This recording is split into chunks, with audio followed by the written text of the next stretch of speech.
పిత పుత్ర పవిత్ర ఆత్మనామమున ఆమేన్. ప్రియ స్నేహితులారా, మీ అందరికీ దేవుని యొక్క ఆశీస్సులను తెలియజేస్తూ ఈనాడు తల్లి శ్రీ సభ బప్తిస్మ యోహాను శిరచ్ఛేదనాన్ని పండుగగా కొనియాడుతూ ఉండగా, క్రీస్తుకు జ్ఞాన స్నానం ఇచ్చిన ప్రవక్త, క్రీస్తు ముందుగా పంపబడిన దూత, వేద సాక్షి. మొదటి పట్టణము పునీత పౌలు తెస్సలోనిక ప్రజలకు రాసిన మొదటి లేఖ 4వ అధ్యాయం 1వ వచనం నుండి 8వ వచనం వరకు. మత్తయి సువార్త 25వ అధ్యాయము 1వ వచనం నుండి 13వ వచనం వరకు, లేదా మార్కు సువార్త 6వ అధ్యాయం 17వ వచనం నుండి 29వ వచనం వరకు. ఈనాటి పండుగ యొక్క సువార్తను చదువుకొని ధ్యానించుదాం. ప్రభు పేరు ప్రసిద్ధికెక్కెను. హేరోదు రాజు అది వినెను. స్నాపకుడగు యోహాను మృతులలో నుండి లేచెను. అందువల్లనే ఇతని యందు అద్భుత శక్తులు కార్యరూపములు దాల్చినవి అని కొందరును, ఇతడు ఏలియా అని మరికొందరు, ఇతడు ప్రవక్తలలో ఒకని వలె ఉన్నాడు అని ఇంకా కొందరును చెప్పుకొనుచుండిరి. కానీ అది వినిన హేరోదు, నేను శిరచ్ఛేదనం గావించిన యోహానే మృతులలో నుండి లేపబడెను అని పలికెను. తన తమ్ముడగు ఫిలిపు భార్య హేరోదియ నిమిత్తము హేరోదు యోహానును పట్టి బంధించి చెరసాల్లో పడివేసెను. ఏలైనా అతడు హేరోదియాను వివాహమాడి ఉండెను. అంతేకాక యోహాను, నీవు నీ సోదరుని భార్యను పెండ్లాడుట సరికాదు అని హేరోదును హెచ్చరించుచుండెను. హేరోదియ యోహానుపై పగబట్టి అతనిని చంపదలచెను. కానీ ఆమెకు అది సాధ్యం కాకపోయెను. ఎలైనా యోహాను నీతిమంతుడు, పవిత్రుడు అని హేరోది ఎరిగి అతనికి భయపడి అతనిని కాపాడుచూచెను. అతని హితోపదేశములకు హేరోదు కలత చెందినను వానిని ఆలకింప మనస్సు కలవాడై ఉండెను. తుదకు హేరోదియాకు ఒక చక్కని అవకాశం కలిగెను. హేరోదు తన జన్మదినోత్సవమున కొలువు ప్రధానులకు, సైన్యాధిపతులకు, గలిలయ సీమలోని ప్రముఖులకు విందు చేయించెను.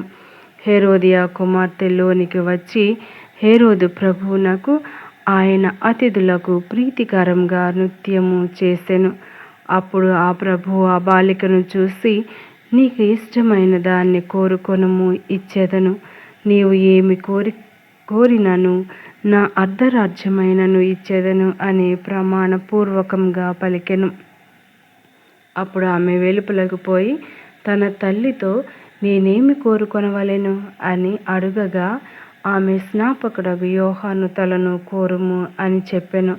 అంతా ఆ బాలిక వేగముగా రాజు వద్దకు వచ్చి, స్నాపకుడగు యోహాను శిరమును ఇప్పుడే ఒక పళ్ళెంలో పెట్టి ఇప్పింపుడు అని కోరెను. అందులకు రాజు మిగుల బాధపడెను. కానీ అతిథుల ఎదుట శపథం చేసినందున ఆమె కోరికను కాదనలేకపోయెను. కనుక అతడు, యోహాను తలను తీసుకొని రమ్ము అని వెంటనే ఒక తలారికి ఆజ్ఞాపించెను. వాడు అట్లే పోయి చెరసాల్లో ఉన్న యోహాను తలను నరికి ఒక పళ్ళెంలో పెట్టి ఆ బాలికకు ఇయ్యగా ఆమె తన తల్లికి ఇచ్చెను. ఈ వృత్తాంతమును వినిన వెంటనే యోహాను శిష్యులు వచ్చి ఆ భౌతిక దేహమును తీసుకుని పోయి సమాధి చేసిరి. ధ్యానాంశం: సత్యం కోసం శిరస్సును సమర్పించాలి. ఈ యొక్క వాక్యాన్ని మనం ధ్యానిస్తూ ఉండగా, ప్రియ స్నేహితులారా, బప్తిస్మ యోహాను గారి మరణం మనకు ఎన్నో ఆత్మీయ జీవిత పాఠాలను నేర్పిస్తుంది. వాటిని గురించి ధ్యానించుదాం. 1. పరిశుద్ధాత్మ నిర్ణయమును గుర్తించుట. హేరోదు రాజు దైవజనుడైన బప్తిస్మ యోహాను చంపించాడు. బప్తిస్మ యోహాను కల్మషం లేని దైవజనుడు వ్యక్తి అని హేరోదుకు తెలుసు. అతిథుల సమక్షంలో తన తరపున తన పరువు కాపాడుకొనుటకు బప్తిస్మ యోహాను శిరచ్ఛేదనం గావించాడు. ఆపిమ్మట హేరోదు అంతరాత్మ ఆయనను దివారాత్రంలో అంతర్మదనానికి గురి చేసింది. సరిదిద్దుకోలేని తప్పు చేశాననే మనస్తాపానికి లోనయ్యాడు. నీవు నేను కూడా పాపం చేసినప్పుడు అందుకు తగిన మూల్యం చెల్లించవలసి ఉంటుందని మరువవద్దు. దైవ వాక్కును లేదా పరిశుద్ధాత్మ స్వరాన్ని ధిక్కరించినప్పుడు ఆ తప్పిదమును ఒప్పుకొని పాపోచ్చారణ సాంగ్యంలో పాలు పంచుకునేంత వరకు మనకు విశ్రాంతి ఉండదు. మనము దేవునికి విధేయులమై ఆయన స్వరాన్ని ఆలకించాలి. పరిశుద్ధ ఆత్మను పొందగోరి జీవించాలి. హేరోదు వలె హేరోదియ సహితము మానసిక అలజడికి లోనైనది. కారణాలు ఏమైనను హేరోదును వివాహమాట చట్ట విరుద్ధం. అట్టి దోషమును బప్తిస్మ యోహాను ఖండించినప్పుడు హేరోదియ మనస్తాపపడి సరిచేసుకొని విధేయించవలసి ఉన్నది. కానీ ఆమె బాప్తిస్మ యోహానుపై పగ పెంచుకున్నది. ఆ పగ, కోపం యోహాను హత్యకు దారితీసింది. ఆ పగ, కోపం ఆమె జీవితంను మైలుపరచింది, దేవుని నుండి బహు దూరం చేసింది. పాపమునకు దారితీసే ఏ ఒక్క కోరికనైనాను మనం వదిలివేస్తే అది మన హృదయాలను కాఠిన్యపరిచి మనలను దేవుని నుండి దూరం చేస్తుంది. పగకు, పాపానికి మన జీవితంలో తావిస్తే సైతానుకు ఆహ్వానించి మన జీవితాలను సైతాను వశం చేసినట్లే అగును. పగ, ప్రతీకారం నాకు తావు ఇవ్వక పాపమును పరిత్యజించి మన జీవితాలను దైవపరం గావించుకోవాలి. తొందరపాటు నిర్ణయాత్మక మాటల ఎడల జాగ్రత్త. నృత్యమాడి అలరించిన హేరోదియ కుమార్తెకు మద్యం మత్తులో హేరోదు చేసిన వాగ్దానం, తొందరపాటు నిర్ణయం యోహాను హత్యకు కారణమైంది. అందుకే తొందరపాటు మాటలు, వాగ్దానముల విషయమై కడు జాగరూకులమై ఉండాలి. మనం మాట్లాడుతాం కనుక ఆయా మాటలు మన మీద, తోటివారి మీద ఎలాంటి ప్రభావం చూపుతుందో ఆలోచించి మాట్లాడాలి.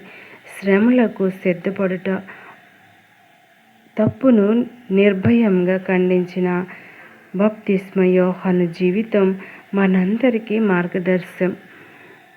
ఆయన జీవిత ఆదర్శమును గైకొని సత్యమునకు సాక్ష్యమిచ్చే వారిగా, చెడును ఖండించే వారిగా, ఓపికతో శ్రమలను స్వీకరించే వారిగా, క్రీస్తు శిష్యరికంలో శ్రమలకు తుదకు మరణానికి కూడా సిద్ధపడాలి.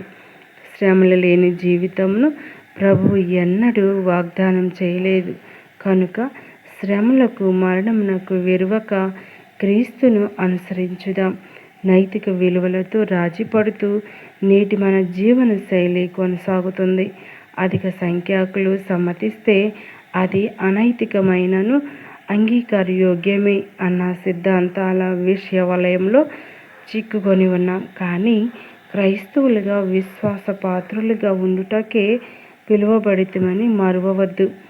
మన విలువలు దైవ వాక్కు నుండి ఉద్భవించాలి. అనైతిక విలువలను ఖండించాలి. జ్ఞానము కొరకు, ధైర్యం కొరకు ప్రార్థించాలి. ప్రియ స్నేహితులారా, మరి సత్యం కోసం శిరస్సును అర్పించాలి అనేటువంటి ధ్యానాంశంపై నేడు శ్రీ సభ బప్తిస్మ యోహాను శిరచ్ఛేదన పండుగను కొనియాడుతూ ఉంది. యోహాను సత్యం కోసం సాక్ష్యమిస్తూ ఉన్నాడు. తన శిరస్సును సంతోషంగా సమర్పిస్తూ ఉన్నాడు. ఇది నేటి పండుగలోని అంతరార్థం. యోహాను ఎడారిలోని దేవుని స్వరం, పాపమును ఖండించువాడు, ప్రవర్తనను ప్రకటించువాడు. మారు మనసు పొందకపోతే వేళ్లతో సహా పెకిలించి వేసి నాశనం చేయుటకు దేవుని గొడ్డలి సిద్ధంగా ఉంది అని బోధించాడు. పశ్చాత్తాపంతో ప్రజలు వచ్చినప్పుడు బాప్తిస్మంతో వారిని ప్రక్షాళన చేసి ప్రభువులో నిలబెట్టినవాడు. ఒక ప్రవక్తల తప్పును తప్పు అని కరాఖండిగా చెప్పేవాడు. హేరోదు రాజు విషయంలో కూడా అదే చేస్తూ ఉన్నాడు. రాజు చేసిన ఒక ద్రోహమును నిలదీస్తూ ఉన్నాడు. అది మంచిది కాదు అని నిర్మోహమాటంగా హెచ్చరిస్తూ ఉన్నాడు. రాజుకు ఒక న్యాయం, ప్రజలకు ఒక న్యాయం. దేవుని దృష్టిలో ధర్మశాస్త్రంలో అందరూ సమానమే అని గట్టిగా విశ్వసించినవాడు. అందుకే రాజుని నిర్భయంగా ధిక్కరిస్తూ ఉన్నాడు. తప్పును వేలెత్తి చూపిస్తూ ఉన్నాడు. ఆగ్రహంతో నిండిన రాజు అతని చెరసాల్లో బంధించాడు. ఆవేశంతో నిండిన రాజు భార్య అతనిని చిరచ్ఛేదన గావించింది. అయితే యోహాను మాత్రం భయపడలేదు, వెనుకడుగు వేయలేదు. సత్యం కోసం తన ప్రాణముని అర్పించాడు. సత్య బోధన శోధనలో మన వైఖరి ఏంటి? ప్రభు కోసం నిలబడగలమా? ఆత్మపరిశీలన చేసుకుందాం. సత్యమేవ జయతే. ఆమేన్. ప్రియ స్నేహితులారా, మరి సత్యాన్ని మనం మాట్లాడుతూ ఉన్నప్పుడు, సత్యాన్ని బోధిస్తూ ఉన్నప్పుడు, సత్యాన్ని ప్రకటిస్తూ ఉన్నప్పుడు అనేక ఇబ్బందులు, కష్టాలు, బాధలు వస్తాయి అనేటువంటి వాక్యాన్ని మనం ఈనాడు ధ్యానిస్తూ ఉన్నాం. మరి సత్యాన్ని మాట్లాడేవారు లోకంలో చెల్లుబాటు కారు అనేటువంటి సత్యం మనందరికీ తెలుసు. మరి ఈ రోజుల్లో మనం చూస్తూ ఉన్నది ఏమిటంటే, అసత్యానికి ఎక్కువ మంది మొగ్గు చూపటంగా మనం ధ్యానిస్తూ ఉన్నాం. అసత్యం అనేది ఈ లోకంలో మాత్రమే చెల్లుతుంది.